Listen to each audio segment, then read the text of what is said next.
নমো নমঃ শ্ৰীমদ ভগবত গীতামৃত। আজি শ্ৰীমদ ভগবত গীতাৰ সাংখ্যযোগ নামৰ দ্বিতীয় অধ্যায়ৰ ৩১ সংখ্যক শ্লোকভাগী হৈছে এনেধৰণৰ: স্বধৰ্মম আপি সাবিক্ষ্য ন বিকম্পিতুৰ্মৰ্হসি ধৰ্মাদ্বি যুদ্ধাশ্ৰেয়ো অন্যত ক্ষত্ৰিয়স্য ন বিদ্যতি। অৰ্থাৎ এই শ্লোকভাগীৰ বক্তা হৈছে ভগৱান শ্ৰীকৃষ্ণ। শ্লোকভাগীৰ অসমীয়া ভাৱাৰ্থ হৈছে এনেধৰণৰ: ক্ষত্ৰিয় হিচাপে তোমাৰ নিৰ্দিষ্ট দায়িত্বৰ প্ৰতিও বিবেচনা কৰি তুমি জনা উচিত যে ধৰ্মীয় নীতি অনুসাৰে কৰা যুদ্ধতকৈ তোমাৰ বাবে আন অধিক ভাল কাম আৰু একোৱেই নাই, আৰু সেয়েহে দ্বিধাবোধ কৰাৰ কোনো প্ৰয়োজন নাই। ভগৱান শ্ৰীকৃষ্ণই সখা অৰ্জুনক তেওঁৰ স্বকীয় কৰ্তব্যৰ প্ৰতি দৃষ্টিগোচৰ কৰাৰ প্ৰসংগত উক্ত বিশিষ্ট শ্লোকভাগীৰ অৱতাৰণা কৰিছে। কিয়নো আমাৰ সমাজত বৰ্ণাশ্ৰম ধৰ্মত ব্ৰাহ্মণ, ক্ষত্ৰিয়, বৈশ্য, শূদ্ৰ ৪টা বৰ্ণৰ বিভাগ কৰা হৈছে।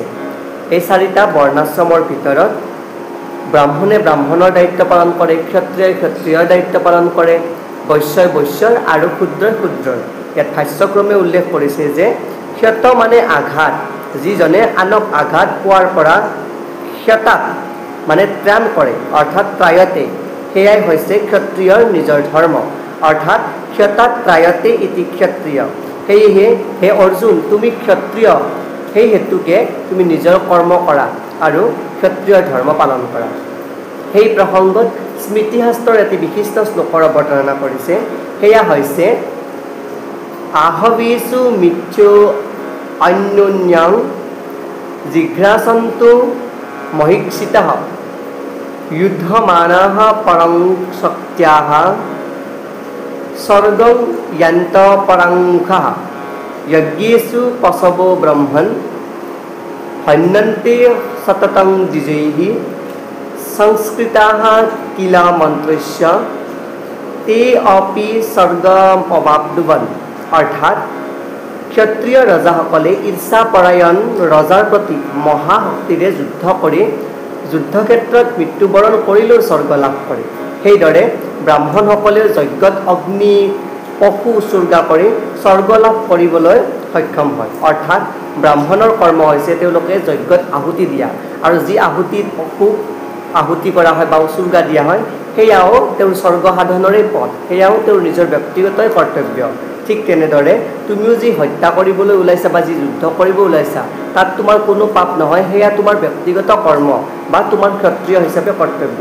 সেয়েহে তুমি বৰ্ণাশ্ৰম ধৰ্মৰ যি নীতি সেয়া পালন কৰি তুমি যুদ্ধক্ষেত্ৰত গতি হোৱা। আৰু ইয়াতে অন্তিমত উল্লেখ কৰিছে যে ঊৰ্ধ্বতন কৰ্তৃপক্ষৰ নিৰ্দেশক্ৰমে যিকোনো কৰ্মক্ষেত্ৰতে নিজৰ নিৰ্দিষ্ট কৰ্তব্যসমূহ কৰি যোৱাটোৱে মানুহক জীৱনত এটা উচ্চতৰ পদমৰ্যাদা লাভ কৰাত সহায় কৰে।